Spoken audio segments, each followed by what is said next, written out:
It's time now to review headlines on today's newspapers. Actually, we don't have our ombudsman of this day and the Rise Media Group with us, unfortunately, but we'll see if we can hold it down on his behalf. Yes, we do miss KK. We hope maybe we should blame it on the rain, but we do miss KK.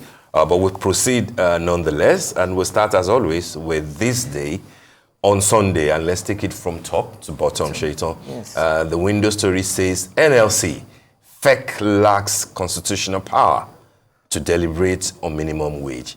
And the rider says defaulting governors are lawbreakers. I'm sure that this is not the last that we will hear of the contentious issue of the minimum wage. What NLC is basically saying that if you look at the Minimum Wage Act, there are stipulations there, and FEC cannot just decide to either drop, the proposition on the excuse that the president is still consulting widely, or just, think that the last say rests with him. The NLC is giving an important reminder that there is a law backing what a worker gets and how he gets it in Nigeria. And I hope that the authorities concerned will look closely at the law so that they will not be seen to be working against the interests of the country. Under that story, NESG backs CBN's decision to stop price verification on FX transactions. That story is on page 14 of today's This Day. And under the masthead, presidency will be bigger over budget implementation, which is, coming out of our discussion with Dr. Obiariri. And I think that our takeaway from him will be that communicate more, communicate effectively, particularly the office of the budget office, which now has a new Director General, Taminu Yakubu, who, by the way, is not new to governance. He was economic advisor to former President Yaradua. He has now taken over from the Lagos boy, as the DG of budget office. Okay, so two important stories, of course, are there. The lead and the second lead, as we will say, in the media, in the press. Of course, the second lead says tears wailing as Boko Haram suicide bombers return to Borno with multiple attacks. 20 fear dead, over 100 injured in 3 incidents.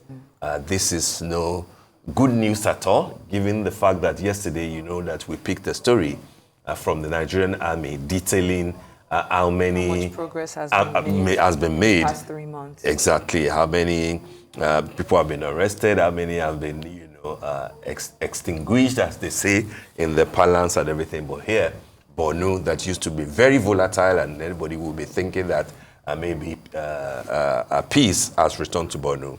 But 3 different attacks say otherwise. Yes. That is the home of the vice president of the country. And you recall during the campaign that he inadvertently gave a hint about the fact that the president, Asiwaju Bola Ahmed Tinubu, when he becomes the president, will deal more with the economy, while he, given the fact that he understands the terrain up north, will deal with insecurity, which of course attracted a lot of flack. People asking, are you going to be the commander-in-chief? This is the time that he needs to show that he understands the terrain, as I promised the other time, given that this is happening in his home state of Borno.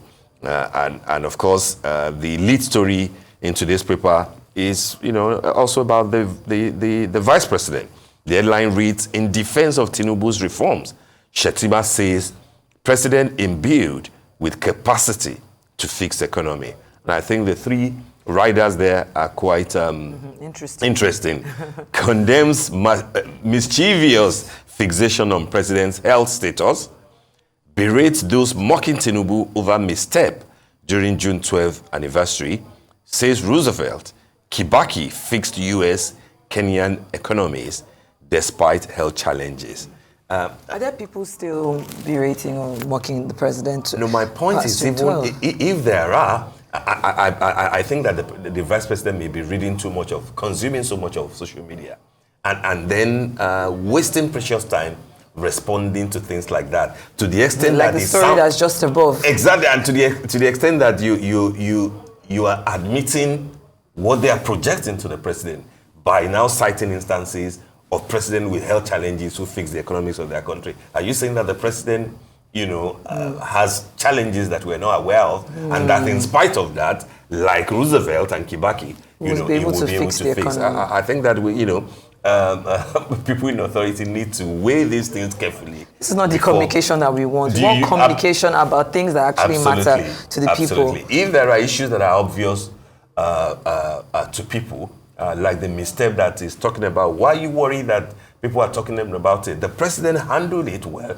by turning it into a joke, saying that, I have swagger, and that I simply dobale, for democracy, and that it is not a big deal. And to be honest, and by next day, absolutely. The president is a public figure, so he's always going to be... We've been talking about Mr. Biden, all day yesterday. Exactly. Even today, it has to do with the perception around his physical fitness, and you can't take that away. Bob Dole fell off in 1996 or something, fell off the stage during the campaigns. He was the presidential candidate of the Republicans. People will talk about it. He lost the election eventually against Clinton, and you won't say that because he had issues, his age was advanced, that people should not talk about it, and you are feeling embarrassed on behalf of a man who says, "Hey, I can handle these things on my own." Maybe the vice president should be asked to concentrate on what is important. Just like we did advise him yesterday when when we discussed the issue of him issuing what appeared like a threat to the Sokoto state governor. So communication is important. There are clear-cut duties for the vice president that he can face. Except maybe this is a